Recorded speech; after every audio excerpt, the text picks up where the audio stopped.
Hi, നമസ്കാരം. Kerala financial കോഡിൻ്റെ 7-ാമത്തെ അധ്യായത്തിലേക്ക് പോകുന്നു. എൻ്റെ ചാനലിൽ ഫിനാൻഷ്യൽ കോഡിൻ്റെ 14-ാമത്തെ അധ്യായത്തിലേക്കും പോകുന്നു. ഏവർക്കും 14-ാമത്തെ ഫിനാൻഷ്യൽ കോഡിൻ്റെ അധ്യായത്തിലേക്ക് സ്വാഗതം. അപ്പോൾ നിങ്ങളെല്ലാവരും Kerala financial code volume first എടുക്കുക. ആ പുസ്തകത്തിലെ 14-ാമത്തെ അധ്യായം, ചാപ്റ്റർ 14 വർക്ക്സ് ആണ് 14-ാമത്തെ അധ്യായത്തിൽ പറയുന്നത്. പണികൾ, ജോലി. വർക്ക്സ് എന്ന് പറഞ്ഞാൽ എന്താണ്? പണികൾ. 2 തരം വർക്കുകളാണ് ഇതിൽ പറയുന്നത്. 2 തരം വർക്കുകളെ കുറിച്ച് ഈ അധ്യായത്തിൽ പറയുന്നുണ്ട്. ഒന്ന്, ഒറിജിനൽ വർക്ക് അഥവാ മൗലിക ജോലികൾ. ഒറിജിനൽ വർക്ക് അഥവാ മൗലിക ജോലികൾ. 2-ാമത്തെ വർക്ക് റിപ്പയർ ആൻഡ് മെയിൻ്റനൻസ്, അറ്റകുറ്റപ്പണികൾ. ഇങ്ങനെ 2 തരം വർക്കുകളെ കുറിച്ചാണ് ഫിനാൻഷ്യൽ കോഡിൽ പറയുന്നത്.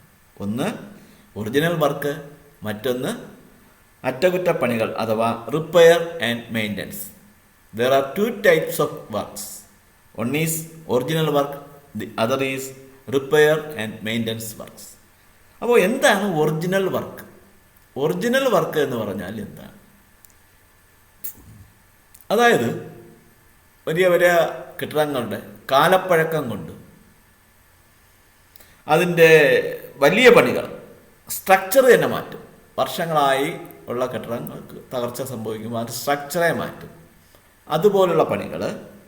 പിന്നെ തികച്ചും പുതിയ പണികൾ, പുതിയ കെട്ടിടങ്ങൾ വയ്ക്കുന്നത്, ഓഫീസ് ഡിപ്പാർട്ട്മെൻറ്റ് കെട്ടിടങ്ങൾ പുതുതായിട്ട് വയ്ക്കുന്നത്, അല്ലെങ്കിൽ ദുരന്തം മൂലമുണ്ടാകുന്ന വലിയ കേടുപാടുകൾ മാറ്റുന്നത്. ചിലപ്പോൾ കെട്ടിടങ്ങൾ തകർന്നു തന്നെ പോയെന്നിരിക്കാം, പഴയ കെട്ടിടം ഒന്നും ഉണ്ടായിരുന്നു, അത് ദുരന്തത്തിൽ തകർന്നു പോയെന്നിരിക്കാം.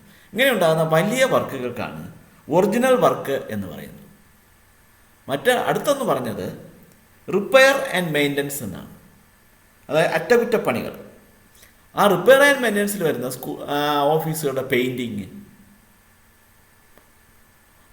തേപ്പ്, പൂശുന്നത്, സിമൻറ്റ് തേക്കുന്നത്, പിന്നെ റോഡിൽ പുതിയ മെറ്റൽ കോട്ടിങ് നടത്തുന്നത്, ഗട്ടറുകൾ കോട്ട് ചെയ്ത് നിറയ്ക്കുന്നത്, പിന്നെ കെട്ടിടത്തിൻ്റെ മേൽക്കൂര തന്നെ എടുത്ത് മാറ്റുക, ആ മേൽക്കൂരയുടെ ചില ബീമുകൾക്ക് കുഴപ്പം വരുമ്പോൾ ആ ബീമുകൾ മാറ്റുക, പിന്നെ തറയിൽ എന്തെങ്കിലുമൊക്കെ പ്രശ്നങ്ങൾ വരുമ്പോൾ തറ മാറ്റി ബാക്കി തറയുടെ പണികൾ ചെയ്യുക, തുടങ്ങിയ പണികളൊക്കെ റിപ്പയർ ആൻഡ് മെയിൻ്റനൻസ് എന്നും പറയും.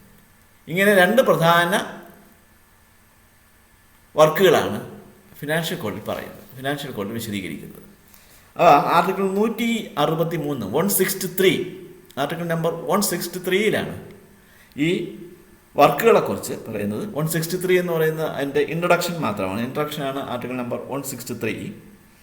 ആർട്ടിക്കിൾ നമ്പർ 164ലേക്ക് പോകുമ്പോഴാണ് ഞാൻ പറഞ്ഞ ക്ലാസിഫിക്കേഷൻ ഓഫ് വർക്ക്സ് വരുന്നത്. ഒറിജിനൽ വർക്കും റിപ്പയർ ആൻഡ് മെയിൻ്റനൻസ് വർക്കും വരുന്നത് ആർട്ടിക്കിൾ നമ്പർ 164ലാണ്.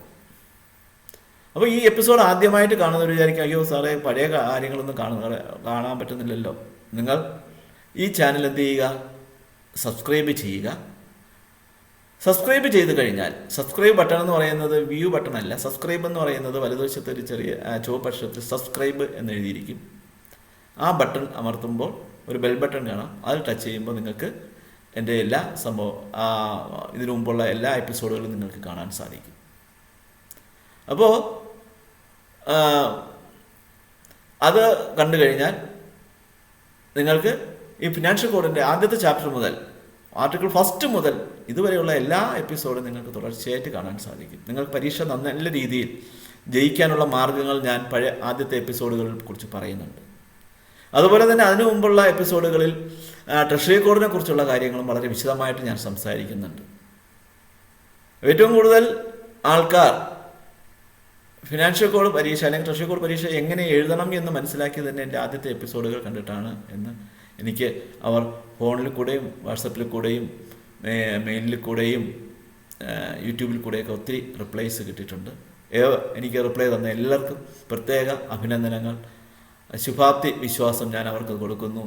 എല്ലാ വിഷയങ്ങളും എല്ലാം നല്ല രീതിയിൽ അവർക്ക് എഴുതി പരീക്ഷ വിജയിക്കാൻ സാധിക്കും. അപ്പോൾ നമുക്ക് ആർട്ടിക്കിൾ നമ്പർ 164 എടുക്കുക. എല്ലാ എപ്പിസോഡിലും പറയുന്ന പോലെ തന്നെ ഞാൻ ഈ പറയുന്ന കാര്യങ്ങൾ നിങ്ങൾ ആ ആർട്ടിക്കിളുകളിൽ വായിച്ച് നോക്കണം. നിങ്ങൾക്ക് സമയം കിട്ടുന്ന സമയത്ത് അത് നിങ്ങളുടെ മനസ്സ് ഫ്രഷായിരിക്കുന്ന സമയത്ത് നിങ്ങൾ പരീക്ഷ എനിക്ക് പരീക്ഷ ജയിക്കാൻ സാധിക്കും എന്നുള്ള ഉത്തമ ബോധ്യത്തോടു വേണം ഈ എപ്പിസോഡുകൾ കാണാൻ. അതുപോലെ പുസ്തകം തുറക്കുമ്പോൾ ഇതുപോലെ എത്രയോ പരീക്ഷകൾ ഞാൻ ജയിച്ചിട്ടുണ്ട്, ഈ പരീക്ഷയിൽ ഞാൻ ജയിച്ചിരിക്കും എന്ന ഉറച്ച വിശ്വാസം വേണം. ചിലപ്പോൾ നിങ്ങളുടെ മക്കൾ കളിയാക്കിയെന്നിരിക്കാം, കുടുംബാംഗങ്ങൾ കളിയാക്കിയെന്നിരിക്കാം, ഈ പ്രായത്തിൽ പുസ്തകം വച്ച് എഴുതിയിട്ടും നിങ്ങൾക്ക് ജയിക്കാൻ സാധിച്ചില്ലല്ലോ എന്നുള്ള കളിയാക്കലുകൾ നിങ്ങൾക്ക് ലഭിച്ചെന്നിരിക്കാം. പക്ഷെ നിങ്ങൾ അത് കണ്ട് ബേജാറാവേണ്ട കാര്യമില്ല. പുസ്തകം വച്ച് എഴുതാൻ പലർക്കും അറിയില്ല എങ്ങനെയാണ് പുസ്തകം വച്ച് എഴുതേണ്ടത് എന്ന്. നിങ്ങൾ ഗൈഡ് കൊണ്ടുപോകരുത്. കൊണ്ടുപോകുന്ന പുസ്തകം ഫ്രഷ് പുസ്തകമായിരിക്കണം. അതിൽ വേറെ എഴുത്തുകുത്തുകളൊന്നും പാടില്ല, വരയോ കുറിയോ ഒന്നും പാടില്ല. അങ്ങനെയുള്ള പുസ്തകമായിട്ട് പോകണം. പക്ഷേ ഈ പഠിക്കുന്ന സമയത്ത് നിങ്ങൾ ചെയ്യേണ്ടതെന്ന് പറഞ്ഞു കഴിഞ്ഞാൽ, ഞാൻ ഈ പ്രധാനപ്പെട്ട പറയുന്ന ആർട്ടിക്കിളുകൾ നിങ്ങൾ പെൻസിൽ വെച്ച് മാർക്ക് ചെയ്യണം. പെൻസിൽ വെച്ച് മാർക്ക് ചെയ്തതിന് ശേഷം നിങ്ങൾ ആവർത്തിച്ച് ആ ഭാഗങ്ങൾ മറിച്ച് നോക്കുക. ഒരു കഥ വായിക്കുന്നത് പോലെ അല്ലെങ്കിൽ ഒരു സിനിമ കാണുന്നത് പോലെ ഫ്രഷായ മൈൻഡോടുകൂടെ വായിച്ച് നോക്കുക. എന്നിട്ട് പരീക്ഷയുടെ തലേ ദിവസം വീണ്ടും ഈ വരച്ചിരിക്കുന്ന ഓരോ റൂൾസും ആർട്ടിക്കിളുകളും നിങ്ങൾ വായിച്ച് നോക്കിയിട്ട് റബ്ബർ വെച്ച് മായ്ക്കുക. വായിച്ച് നോക്കിയിട്ട് റബ്ബർ വെച്ച് മായ്ക്കുമ്പോൾ അത് നിങ്ങളുടെ തലയിൽ പതിഞ്ഞിരിക്കും, യാതൊരു സംശയവുമില്ല. ശരി, നമുക്ക് പുസ്തകത്തിലേക്ക് പോകാം. ആർട്ടിക്കിൾ 164. ഫസ്റ്റ് ക്വസ്റ്റ്യൻ ഇതാണ്: repairs and maintenance include dash. Repairs and maintenance include dash. Re-roofing of a building. Repairs and maintenance include re-roofing of a building. അടുത്ത ചോദ്യം: Original works do not include dash. Periodical repairs. Original works do not include dash. Periodical repairs. Periodical repairs ഒന്നും തന്നെ original വർക്കിൽ ഉൾപ്പെടില്ല. അതായത് new construction എന്ന് പറയുമ്പോൾ അത് original വർക്കാണ് വരുന്നത്. റീകൺസ്ട്രക്ഷൻ ഓഫ് എൻ്റയർ സ്ട്രക്ചർ എന്ന് പറയുന്നത് ഒറിജിനൽ വർക്കാണ്. Repairs to newly purchased building എന്ന് പറയുന്നതും ഒറിജിനൽ വർക്കാണ്. പക്ഷേ പീരിയോഡിക്കൽ റിപ്പയർസ് എന്ന് പറയുന്നത് ഒറിജിനൽ വർക്കിൽ വരില്ല. ഓർത്തിരിക്കുക, പീരിയോഡിക്കൽ റിപ്പയർസ് ഒറിജിനൽ വർക്കിൽ വരില്ല. അടുത്ത്: Works are primarily classified into dash. Works are primarily classified into dash. നിങ്ങൾക്ക് കാണാതെ അറിയാമായിരിക്കും. എൻ്റെ ആദ്യത്തെ ഞാൻ പറഞ്ഞ ഭാഗങ്ങൾ ശ്രദ്ധിച്ചിട്ടുണ്ട് എങ്കിൽ ഇതിൻ്റെ ആൻസർ നിങ്ങളുടെ മനസ്സിൽ കൃത്യമായി വന്നിരിക്കും. ഏതാണ്? Works are primarily classified into two. They are original work and repair and maintenance. Original വർക്കും റിപ്പയർ മെയിൻ്റനൻസ്, ഇങ്ങനെ രണ്ട് വർക്കുകളാണുള്ളത്. Works are primarily classified into original works and repairs and maintenance. Original work എന്ന് പറയുന്ന ഒന്നും റിപ്പയർസ് ആൻഡ് മെയിൻ്റനൻസ് എന്ന് പറയുന്ന അടുത്ത വർക്കുമാണ്. അടുത്ത്: special repairs are repairs dash which are not periodical or frequent. Special repairs are repairs which are not periodical or requirements. അടുത്ത് article number 165 165. 165 പറയുന്നത് works allotted to the public works department, PWDക്ക് കൊടുക്കുന്ന വർക്കുകളെ കുറിച്ചാണ് ആർട്ടിക്കിൾ നമ്പർ 165 പറയുന്നത്. അടുത്ത് അതിന് പരീക്ഷയ്ക്ക് അങ്ങനെ വന്നിട്ടില്ല. ആർട്ടിക്കിൾ 166 പറയുന്നത് ഫോറസ്റ്റ് ഡിപ്പാർട്ട്മെന്റിനെ കുറിച്ചാണ്. 166 ആ ഫോറസ്റ്റ് ഡിപ്പാർട്ട്മെന്റിനെ കുറിച്ച് പറയുന്ന ആ പാരഗ്രാഫിൽ പറയുന്നത് ഫോറസ്റ്റിന്റെ വർക്കുകളെല്ലാം തന്നെ കൊടുക്കുന്നത് ഫോറസ്റ്റ് ഡിപ്പാർട്ട്മെന്റിനാണ്. ഫോറസ്റ്റ് വർക്കുകളെല്ലാം കൊടുക്കുന്നത് ആർക്കാണ്? ഫോറസ്റ്റിൻ്റെ വർക്കുകളെല്ലാം കൊടുക്കുന്നത് ഫോറസ്റ്റ് ഡിപ്പാർട്ട്മെൻറ്റിന് തന്നെയാണ്. അതിൻ്റെ കീഴിലായിരിക്കും ഫോറസ്റ്റിൻ്റെ കീഴിലുള്ള വർക്കുകൾ നടക്കുന്നത്.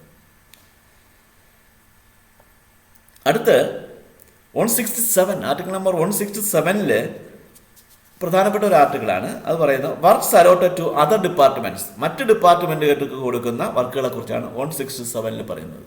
പ്രധാനപ്പെട്ടത് ഞാൻ ഉദ്ദേശിച്ച പരീക്ഷയ്ക്ക് വരും എന്നുള്ള അർത്ഥത്തിലല്ല. മറ്റ് ഡിപ്പാർട്ട്മെൻറ്റിൽ ഈ സെക്ഷനിൽ വർക്ക് ചെയ്യുന്നവർ ഈ ഭാഗം വായിച്ചു നോക്കുക. 167 article number 166 works allotted to other departments. മറ്റ് ഡിപ്പാർട്ട്മെൻറ്റുകൾക്ക് കൊടുക്കുന്ന വർക്കുകളെ കുറിച്ച്. സെക്രട്ടറിയിലൊക്കെ ഇരിക്കുന്നവർക്ക് വളരെ പ്രധാനപ്പെട്ട ഒരു ആർട്ടിക്കിളാണിത്. 167 168. അടുത്ത് ആർട്ടിക്കിൾ നമ്പർ 170 പറയുന്നത് maintenance of register of immovable പ്രോപ്പർട്ടീസിനെ കുറിച്ചാണ്. Maintenance of register of immovable properties. ഇതിനും ഒരു ചോദ്യം വന്നിട്ടുള്ളൂ. അതിങ്ങനെയായിരുന്നു ചോദ്യം. Register of lands and buildings is maintained in dash. Register of lands and buildings. Lands and ബിൽഡിങ്സിന്റെ രജിസ്റ്റർ ഏത് ഫോമിലാണ് മെയിൻറ്റെയിൻ ചെയ്യുന്നത്? അതിനെക്കുറിച്ച് ഏത് ആർട്ടിക്കിളിലാണ് പറയുന്നത്? ഏതിനെക്കുറിച്ച്? ലാൻഡ്സ് ആൻഡ് ബിൽഡിങ്സിനെ കുറിച്ച് ഏത് ആർട്ടിക്കിളിലാണ് പറയുന്നത്? കേരള ഫിനാൻഷ്യൽ കോഡ് ഫോം 23(1) എന്ന ആ ഫോമിലാണ് പറയുന്നത്. ആർട്ടിക്കിൾ 170 ആണ് ഈ സംഭവം പറയുന്നത്. അതിനുപയോഗിക്കുന്ന ഫോം ഏതാണെന്ന് ചോദിച്ചു കഴിഞ്ഞാൽ Kerala financial code form number 23(1). Register of lands and buildings is maintained in KFC form 23(1). അത് ആർട്ടിക്കിൾ നമ്പർ 170 പറയുന്നുണ്ട്. അടുത്ത വൈദ്യുതി ജോലികൾ, ഇലക്ട്രിക്കൽ വർക്കിനെ കുറിച്ച് പറയുന്നത് ആർട്ടിക്കിൾ നമ്പർ 171 ഇലക്ട്രിക്കൽ വർക്കിനെ കുറിച്ച്. അതിൽ നിന്ന് ഒരു ചോദ്യം പല പ്രാവശ്യം വന്നിട്ടുണ്ട്. ഒരു പരീക്ഷയ്ക്ക് ഒരു പ്രാവശ്യം ലോവറിലോ ഹയറിലോ എക്സിക്യൂട്ടീവ് ഓഫീസേഴ്സിലോ ഈ മൂന്നിൽ ഏതിലെങ്കിലും ഒരെണ്ണത്തിൽ ഈ പറയുന്ന ചോദ്യം ഉണ്ടായിരിക്കും. നിങ്ങൾ ഇപ്പോഴും ശ്രദ്ധിച്ചാൽ നിങ്ങൾക്ക് അത് മനസ്സിലാവും.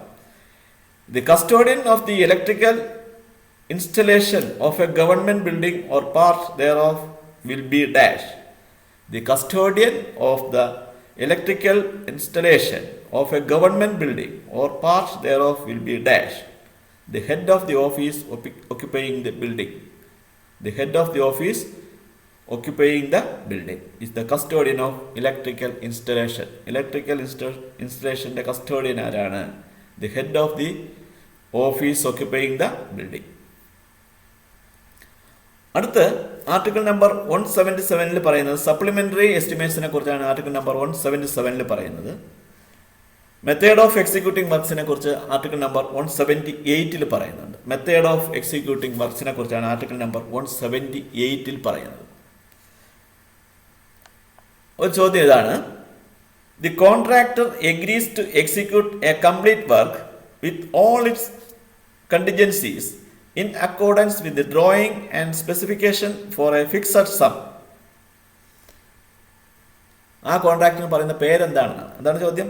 The contractor agrees to execute a complete work with all its contingencies in accordance with the drawing and specification for a fixed sum is dash. Lump sum contract.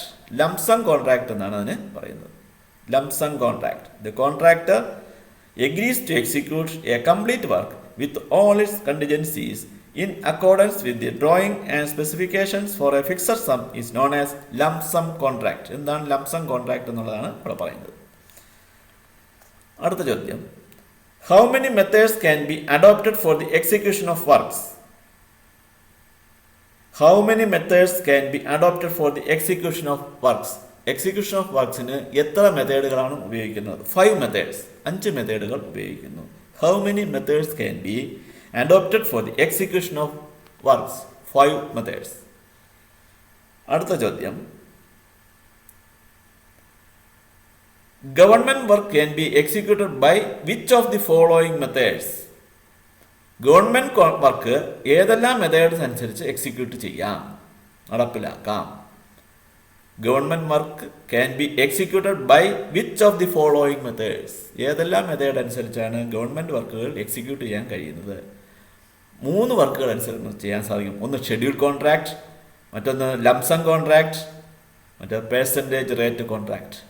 Scheduled contract, lump sum contract, percentage rate contract. ഈ 3 കോൺട്രാക്റ്റുകൾ അനുസരിച്ചും എന്ത് ചെയ്യാൻ സാധിക്കും? Government വർക്കുകൾ execute ചെയ്യാൻ സാധിക്കും. Question കൂടെ: government work can be executed by which of the following methods? Scheduled contract, lump sum contract, percentage rate contract. പരീക്ഷയ്ക്ക് പല പ്രാവശ്യം വന്നിട്ടുള്ളതാണ്. ആർട്ടിക്കിൾ നമ്പർ 178 വളരെ വിശദമായിട്ട് നിങ്ങൾ വായിച്ചു നോക്കണം. അതിൽ പ്രധാനപ്പെട്ട 5 കോൺട്രാക്റ്റുകളെ കുറിച്ചാണ് പറയുന്നത്. ഏതൊക്കെ? Scheduled contract, lump sum contract, piece work contract, ശതമാന നിരക്കിലുള്ള കോൺട്രാക്ട്, പെർസെൻറ്റേജ് കോൺട്രാക്ട്. ഇതെല്ലാം അതിൽ പറയുന്ന കാര്യങ്ങളാണ്. Schedule contract, lump sum contract, percentage rate contract തുടങ്ങിയവയില്ല. അടുത്ത ചോദ്യം, the agreement to execute work without reference to quantity of time is dash. The agreement to execute work without reference to quantity of or time is dash. Piece work contract. ഒരു time limit ഇല്ലാതെ കൊടുക്കുന്ന വർക്കിന് piece work contract, പെട്ടെന്ന് ചെയ്ത് തീർക്കുക എന്നുള്ള രീതി. അടുത്ത ചോദ്യം, work by lump sum contract basis for a government department should be executed only with the prior sanction of dash. Work by lump sum contract basis for a government department should be executed only with the prior sanction of dash the government. അതായത് lump sum contract, government ഡിപ്പാർട്ട്മെന്റിൽ lump sum contract execute ചെയ്യണമെന്നുണ്ടെങ്കിൽ ആരുടെ sanction വാങ്ങിച്ചിരിക്കണം? ഗവൺമെന്റിന്റെ sanction മുൻകൂട്ടി വാങ്ങിച്ചിരിക്കണം. Government sanction മുൻകൂട്ടി വാങ്ങിച്ചാൽ മാത്രമേ government department base ചെയ്തിട്ടുള്ള ലംസം കോൺട്രാക്റ്റുകൾ ചെയ്യാൻ പാടുള്ളൂ. പ്രത്യേകം ശ്രദ്ധിച്ചിരിക്കുക, schedule contract, lump sum contract, percentage contract, ഈ സംഭവങ്ങൾ, ഈ 4 കോൺട്രാക്റ്റുകളും വളരെ ശ്രദ്ധിച്ച് മനസ്സിലാക്കിയിരിക്കണം. അതുപോലെ piece work contract, piece work contract, schedule contract, percentage rate contract, lump sum contract. അപ്പോൾ ഇത്രയും കോൺട്രാക്റ്റുകൾ വളരെ വ്യക്തമായിട്ട് നിങ്ങൾ മനസ്സിലാക്കിയിരിക്കുക. ആർട്ടിക്കിൾ നമ്പർ 178 വളരെ ഭംഗിയായിട്ട് നോക്കിയിരിക്കണം. അപ്പോൾ ഏവർക്കും ഒരിക്കൽ കൂടെ നന്ദി പറയുന്നു. അടുത്ത എപ്പിസോഡ് കാണുന്നതുവരെ നമുക്ക് പിരിയാം. Okay, thank you.